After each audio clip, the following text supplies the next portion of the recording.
The snowstorm howled outside Ben's cabin. Icy wind slammed against the wooden walls, shaking the windows and covering everything in a thick white fog. Ben sat near the fireplace, a mug of hot drink in his hands. The warmth from the fire and the silence of the night gave him peace. He had lived alone in this quiet part of the frontier planet for 2 years now. No neighbors, no noise, just snow, trees, and the sound of wind. He was not expecting company. So when he heard a soft thump against his door, followed by a weak knock, he froze. He listened. Another knock, softer this time. Ben stood up slowly, grabbing the old blaster from the wall. He didn't point it, just held it tight as he moved to the door. No one ever came this far up the ridge, especially not in a storm. He opened the door carefully. At first he saw nothing but swirling snow. Then he looked down there on the ground. Was a small figure curled up in the snow. It was a girl, or at least something shaped like one. Her skin was light blue, her hair silver and messy. She wore torn clothes, not enough to protect anyone from the freezing cold. Her arms hugged her body, and she shivered so hard her teeth chattered. Her legs were bare, her feet almost blue from frost.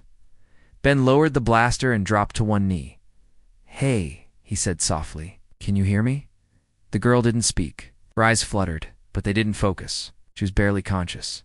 Ben didn't wait. He lifted her carefully into his arms. She was light, too light, like she hadn't eaten in days. Her skin was ice cold against his chest. He brought her inside and shut the door quickly behind him. He placed her near the fire and wrapped her in every blanket he had. She whimpered softly but didn't resist. Ben grabbed his emergency heater and placed it near her, trying to bring her body temperature back up. After a few minutes, she opened her eyes slightly. They were large and bright purple. Her gaze was filled with fear.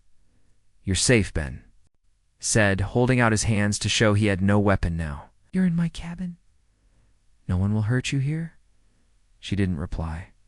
Her eyes flicked around the room, then back to him. She flinched when he moved too quickly to grab more wood for the fire. "Okay," he whispered. "I'll go slow." Over the next hour, Ben gave her warm soup and water. She drank slowly, her hands trembling. She still didn't speak, but she began to relax. Little by little, she watched him with careful eyes, like a wild animal unsure whether to run or stay. Ben didn't press her for answers. He could see the marks on her arm's old bruises, thin scars. Whoever had left her outside didn't care if she lived or died. When the storm settled, Ben checked the snow outside. No tracks. Whoever dropped her off had already vanished. He looked back at the girl. She had fallen asleep near the fire, wrapped in the softest blankets he had. She looked peaceful now, though her hands still gripped the edges of the blanket tightly. Ben's side. "What happened to you?" he whispered, knowing she couldn't answer yet. The next morning, she woke up and stared at him for a long time. Ben offered her more food, and this time she accepted it without fear. Still no words. He remembered the old translator device he had stored in the back room. He charged it, brought it out, and gently placed it on the table in front of her. "Can you speak?" he asked. "Use this if you want." She looked at the device, then at him. Slowly, with shaking fingers, she picked it up and touched the power button. A soft light turned on.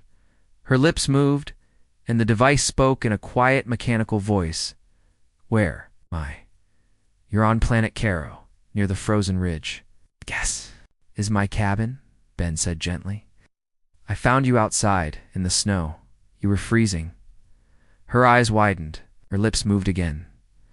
"I thought I would die?" "You almost did," he said. "What's your name?" The device took a moment, then spoke her reply. "Sira? That's a beautiful name." She blinked, unsure how to respond to kindness. Ben sat down across from her. "Do you remember who left you out there?" Her face changed. Her lips trembled. Her voice through the translator came out soft and broken. "They bought me. I was property, but I got sick. They said I was useless. They threw me out." Ben's hands clenched, but he kept his voice calm. "Those people, they just left you to die?" She nodded. "They didn't want trouble. They didn't care." Ben's heart hurt. He had seen many cruel things in the galaxy, but this was beyond cruel. This was evil. "You're not property," he said firmly. "It's not here. Not ever." Her eyes welled with tears. She wiped them quickly, as if not used to being allowed to cry. "Thank you," she whispered. Ben stood up and gently tossed another. "Log into the fire. You can stay here as long as you want, Sira. I don't have much, but this place is safe." Sira looked around, her hands still shaking, but her face softer now. For the first time in her life, she felt something close to. Safety Ben didn't know what trouble might come next. But for now, he had saved a life, and that was enough. The sun rose slowly over the frozen forest, casting soft golden light on the thick snow. Inside the small cabin, the warmth of the fire kept the cold away. Ben sat at the table, watching the girl as she carefully ate a warm meal. She still didn't speak much, but her hands no longer shook as badly. Her name, Sira, stayed in his thoughts like a quiet echo. She looked up at him sometimes, her purple eyes full of questions, but she never asked them. Ben didn't push her. He remembered what fear looked like, and it still lingered behind her. Small movements. He checked the translator again. The battery was full. "Do you feel better today?" he asked. Sira paused. She touched the translator. "Yes, not cold." "Good," Ben said with a small smile. "You're safe now." She looked at him for a long moment. Her voice came softly through the device. "Are you going to sell me too?" The question hit him like a rock. "Never," he said at once. "You're not a thing to be sold. You're a person. No one owns you." Sira's eyes dropped to the floor. "My people don't matter to others. You matter to me," Ben said quietly. She didn't reply, but he saw something shift in her face. A tiny bit of the heavy wall she kept around her heart cracked. Just a little. Over the next few days, the snowstorm passed, and the weather grew calmer. Ben used that time to teach her small things: how to cook with his tools, how to use the water purifier, how to mend old clothes. She learned quickly, watching his hands closely, then repeating his movements with care. Each night, she sat near the fire with a blanket wrapped around her and listened as Ben told short stories from his past, stories of Earth, of growing up near mountains, of traveling through strange planets. She rarely spoke, but sometimes she smiled, and that gave Ben hope. One evening, she finally asked him, "Why do you live here so far away?" Ben took a deep breath. "I used to be a soldier. I saw too much. Too many people hurt. Too many lies. When the war ended, I wanted peace. So I bought this land and built this cabin. It's quiet, no one to fight." Sira nodded slowly. "You left war behind," yes, he said. "And now I grow vegetables and fix broken machines." She touched the edge of her blanket. "I never had peace." He looked at her gently. "Maybe now you can." The next morning, Ben left early to cut wood behind the cabin. The air was sharp, but his mind was calm. Thought about building a second room, maybe give Sira some private space. She deserved more than just a corner and some blankets. As he returned with the wood, he saw her standing just outside the door, wrapped in thick clothes he had given her. She was looking at the sky, watching a bird fly across the white clouds. "First time seeing one?" Ben asked. She nodded free. "Yes," Ben said. "It is." Her voice came low. "I don't know how to be free." Oh. Ben put the wood down and stood beside her. "You'll learn. Freedom is not a skill, it's a choice. And you made it when you survived." She looked up at him, her eyes wide. "It will come back." He didn't answer at first. "They might," he said finally. "But if they do, I'll be ready." Sira's face filled with worry. "They're dangerous, so am I," Ben said softly. That night, he checked the scanner on the edge of his property. A small ship had entered the outer airspace 2 days ago. No ID, no signal, just a silent flight path that matched the same direction the footprints had come from. He frowned. Whoever left Sira here might return. Or worse, they might already be watching. He locked the cabin that night, charged his blaster, and quietly set up small traps around the trees. Not to hurt, just to alert. He didn't want war, but he wasn't helpless either. Inside, Zero sat near the fire, reading an old picture book he had found for her. The pictures made her smile. The firelight danced on her face, and for a moment, she looked like any normal girl, not someone who had been discarded like trash. She noticed him watching and gave a small smile. "You're worried?" she said through the translator. "Just being careful," he replied. She placed the book down. "I don't want you hurt. I've handled worse," he said. "I won't let anyone take you." Her hands clutched the edge of the blanket. "I used to think all humans were cruel." "Some are," Ben said. "But not all. You're different. You helped remind me who I used to be," he said. "Before the fighting changed me." She tilted her head. "Then we both help each other." Ben smiled at that. "Yeah, I think we do." As the wind picked up outside, Ben sat in his old chair and stared into the fire. He didn't know what storm might come next, but he knew one thing: he would not let her be taken again. Not while he still had breath. Sierra curled up beside the fire, the picture book still in her lap, and whispered a word through the translator before falling asleep. Home. The morning was quiet, but Ben felt something strange in the air. He stood outside the cabin, his eyes scanning the trees. Everything looked the same. Snow covering the ground, cold wind moving slowly through the branches, but something was different. It was too quiet. Even the birds were gone. He stepped inside and checked the scanner again. The strange ship he had seen earlier was still somewhere out there, not moving, hiding. Sierra was awake, sitting at the table with the picture book open. When she saw Ben's face, her smile faded. "They're here," she said softly through the translator. Ben nodded. "Maybe, or someone like them." Sierra closed the book and stood up. "I can help." "Not yet," Ben said. "I want you safe. I'll handle it." But she didn't look convinced. Her eyes were sharper now. She was still scared, but she was no longer broken. Something inside her was waking up. Ben walked to his supply room. He checked his old gear shock mines, smoke flares, motion alarms, things he hadn't used in years. He set traps along the tree line, careful to hide them beneath the snow. As the sun started to fall, he noticed tracks, fresh ones, 3 different sets. Someone had already reached the edge of the forest. He went back to the cabin and locked the door. Sierra looked at him, her hands gripping the edge of her seat. "They want me," she said. "They won't get you," Ben replied. That night, just before midnight, a noise woke him. It was soft like snow being pushed aside. He moved quickly, silent, as a shadow. He looked through the small window and saw a shape moving near the trees. Then another and another. 3 figures dressed in black, carrying long rifles. They weren't here to talk. One of the traps went off. A flash of light lit up the snow, and one of the intruders fell back, stunned by the blast. The other 2 ducked down and aimed toward the cabin. Ben fired one warning shot from his blaster, to let them know he was ready. The attackers didn't return fire. Instead, a voice called out, "Give us the girl and we leave." Ben shouted back, "Not a chance.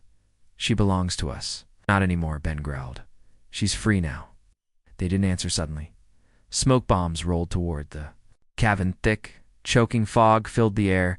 En moved fast, grabbing a mask and pulling Sierra down to the ground. She coughed, scared, but listened to him. "Stay low," he said. "Don't move unless I say." He crawled toward the back window, opened it, and climbed out. Snow soaked through his clothes, but he didn't stop. He circled around the cabin, silent and focused. He caught the first attacker near a tree, checking his weapon. Ben jumped and knocked him down, pulling the rifle away and kicking it into the snow. The second one heard the noise and turned. But Ben hit him hard with the butt of the blaster. The man dropped. The third was already inside the cabin. Ben's heart froze. He ran to the front door and burst in. Sierra was standing there. The third attacker pointed a stun gun at her, but her eyes were glowing faintly, purple light shimmering around her hands. Before the man could shoot, he froze in place. His arms dropped. His weapon clattered to the floor. He stood there, confused, eyes wide. "What?" the man whispered. "What are you doing to me?" Sierra didn't move. Her voice came through the translator, calm but full of strength. Will not hurt anyone again.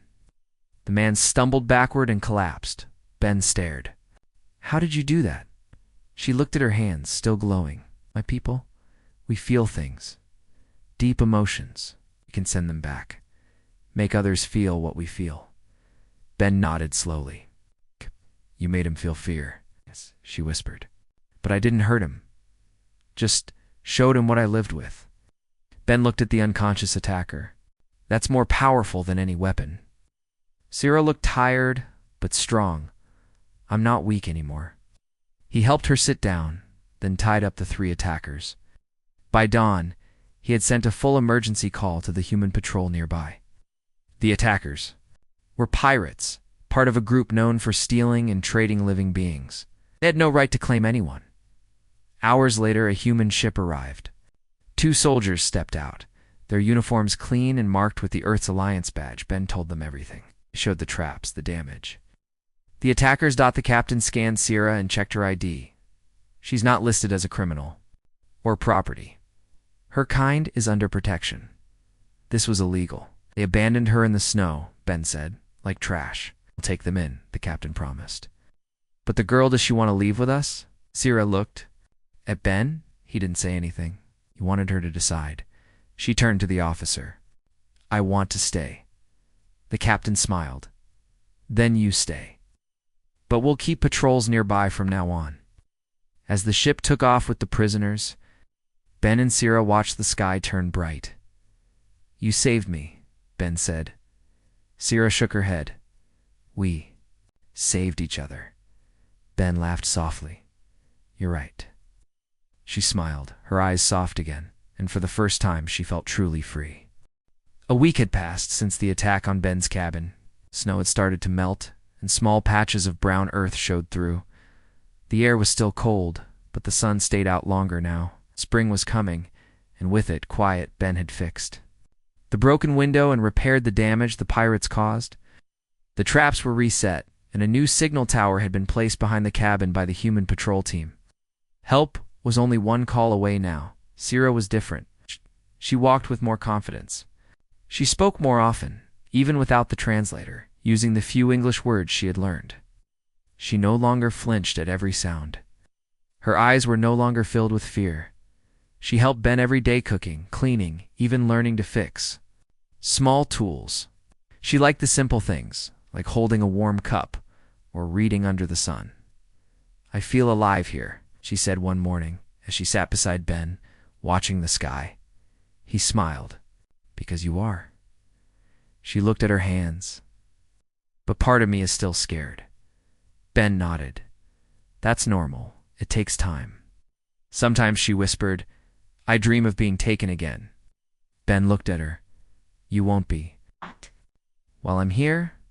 Sira didn't answer right away, and she said, You always say that, but what if more come? Stronger ones. Then I'll fight harder, he said simply. That day they received a message from the human patrol. It was short and urgent. Be aware. The pirate group may send a larger force. Protect yourselves. More help is on the way, but could take time. Ben turned off the message and looked at Sira. We might have trouble again. Sira stood still. How many this time? Maybe 5, maybe more? She nodded. We should prepare. They spent the next few days reinforcing the cabin. Ben dug a trench around the front and filled it with ice water. He made new traps, stronger ones. They even created escape tunnels through the back of the hill in case they needed to run. Sira used her empathic powers to scan the woods, she said. She could feel pain and anger coming closer each day. It's not yet near, but close. One night, as they sat near the fire, Ben gave her a wooden charm he had carved. It looked like a small bird, wings spread wide. What is it? She asked. A gift, Ben said. A symbol of freedom. I made it for you. She touched the charm gently, her fingers shaking. No one has given me anything before. Not like this. Now someone has, Ben said softly. She wore it around her neck from that day forward. Then, 2 nights later, the scanner lit up red. A ship had landed nearby. Ben moved quickly, checking the traps. He handed Sira a small radio. Things Go bad, use the escape tunnel, call for help. She shook her head. No, I won't leave you. This isn't about bravery, he said. It's about survival. Then we survived together. He didn't argue. They took positions. Ben near the front, blaster in hand, and Sierra at the side window. Ready to use her power if needed, shadows moved through the trees. 5 figures. Armored or well-armed. They didn't speak, they just moved like trained hunters. One of the traps triggered. A flash of light and smoke scattered snow. One of the attackers screamed and fell back. Ben took his shot, hitting one in the leg. He ducked behind a wall as blaster fire came back. Burning through the wood, Sierra closed her eyes, her hands glowing again. They're filled with hate, she whispered, but also doubt. She reached out with her power. One attacker froze, dropping his weapon. He looked around, confused, shaking his head as if lost. Ben used the moment to fire again, hitting a second target. The rest rushed forward. One reached. The cabin door kicked it open, but Ben was ready. He tackled the man, knocking him down. They struggled on the floor, but Ben's training won. The attacker was out cold. Meanwhile, another tried to grab Sierra from the side window. She turned, eyes glowing bright. You will not touch me again. The man screamed and fell back, clutching his head. Whatever she showed him, Mitt was enough. To stop him within minutes, the fight was over. 3 attackers were knocked out. 2 had fled into the woods. Sierra collapsed to her knees, breathing hard. Ben rushed to her side. Are you hurt? She shook her head, just tired. Using my power takes energy. He helped her sit down. Sirens echoed in the distance. Human? Patrol ships were arriving too late to help, but just in time to take the pirates away, as the officers secured the prisoners. The patrol captain looked at Ben and Sierra. You both handled this better than most trained units, he said. Ben looked at Sierra. She's braver than anyone I've known. The captain nodded.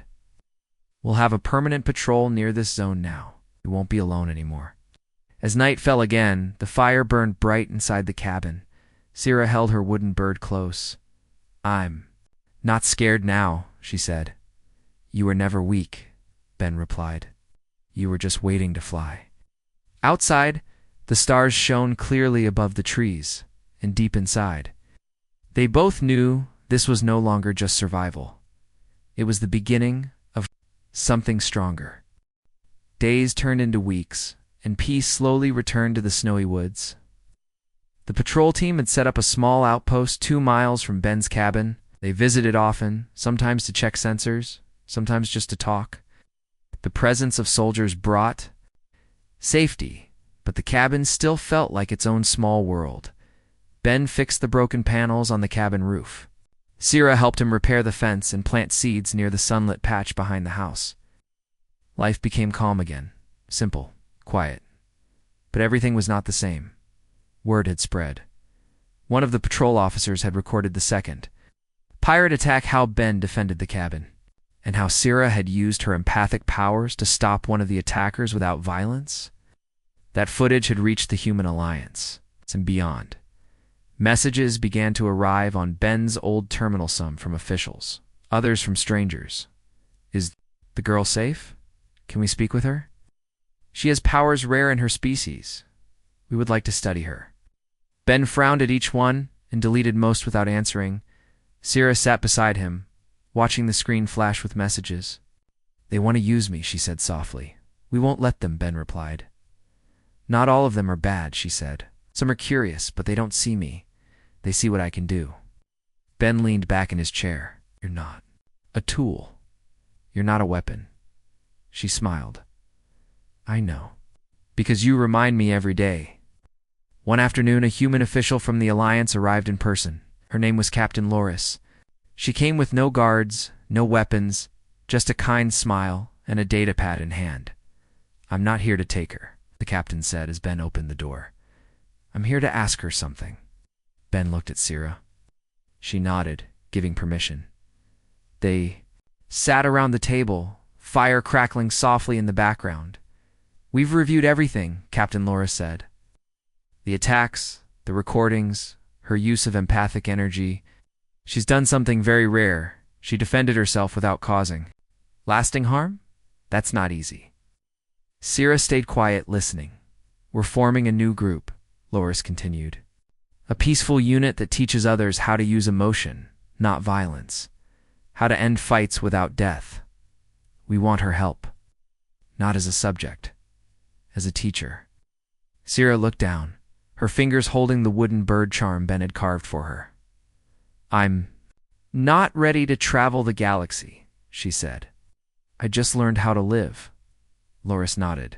We understand, but the offer is open. Anytime. After she left, Ben turned to Sira. What do you want to do? Stay, she said. This is my home. For now. They returned to their quiet life, but things slowly began to change. One day, another alien arrived tall, with soft green skin and long ears. His name was JL. He had seen the footage and traveled far to find the girl who stood up against her past. I was also a slave, he said. When I saw what you did, I wanted to believe I could be more too. Sira welcomed him. Soon, others came, one by one. Not many, but enough to fill the old guest rooms Ben built behind the cabin. They were quiet, scared, lost, just like she once was. And she helped them. Just like Ben helped her. The cabin became more than a home, became a place of healing. Ben built a larger hall behind the trees. A warm space with soft lights and open. Space. They called it the quiet place. Here, no one shouted, no one forced. No one feared one night, after helping a young alien child learn to read.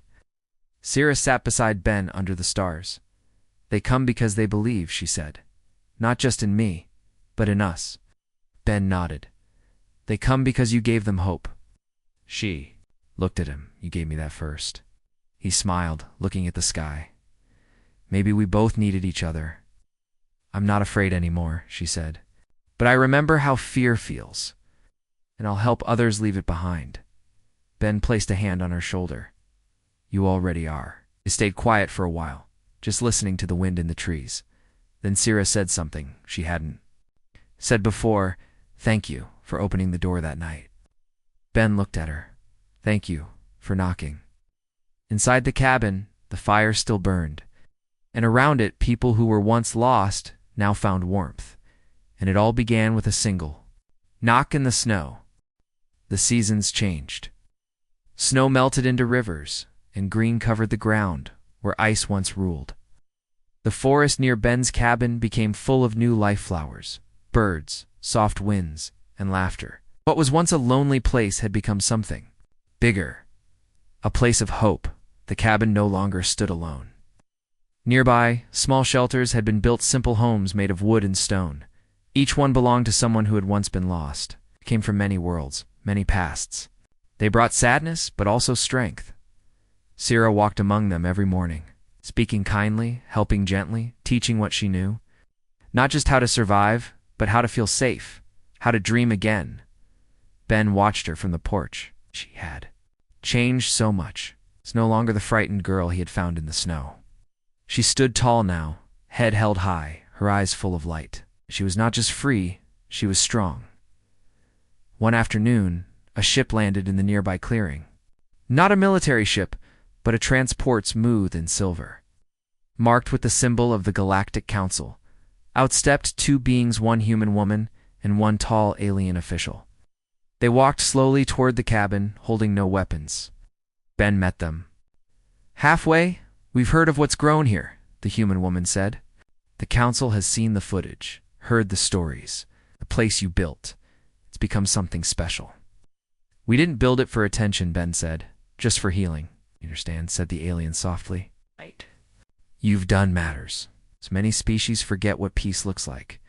Your village is proof that peace can grow even from pain. Sira stepped out, wearing her bird charm. She looked at the visitors, calm and curious. We want to learn from you, the alien continued. Not to control, not to command. We want to help this grow, support it, share it.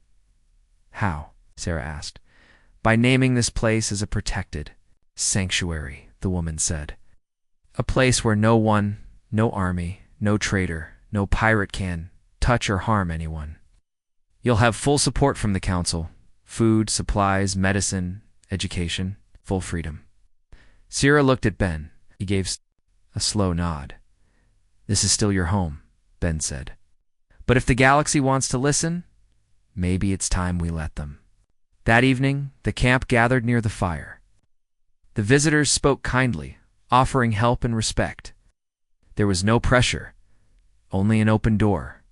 Sierra spoke too. Her voice was steady. I was once thrown away, she said, left to freeze outside. A stranger's home. But he opened the door. He gave me warmth, safety, kindness. And from that, I learned something healing begins with a single choice. She looked at the faces around her. Now we have made many choices together.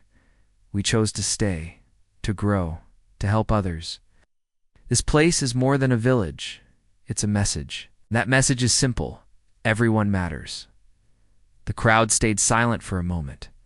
Then soft claps began, then louder. Cheers followed. The visitors were moved. The alien official bowed his head.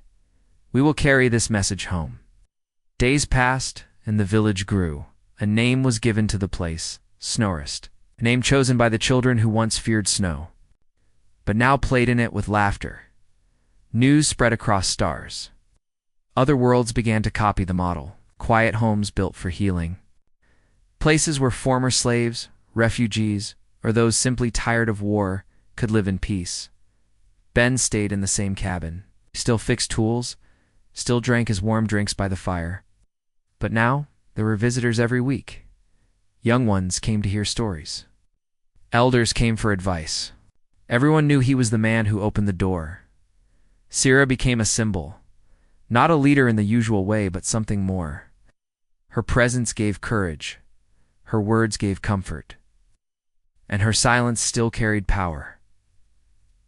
One night, as they watched the stars from the porch, Ben turned to her. Do you miss traveling? Sometimes, she said.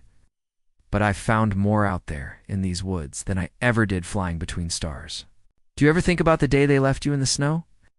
Yes, she said, but not with pain. It's where my new life began. He smiled. You turned a cruel act into something beautiful. We did, she corrected. Together. He nodded. Together. In the distance, a new ship landed quietly. Another traveler looking for peace. Another soul hoping to start again. Sierra stood up. I'll go greet them. You always do, Ben said, smiling. She walked away through the soft snow, her steps, sure and calm. Her charm glowed faintly in the light of the moon, and as she reached the new visitor, her voice rose gently. You're safe now. Come inside. There's warmth waiting.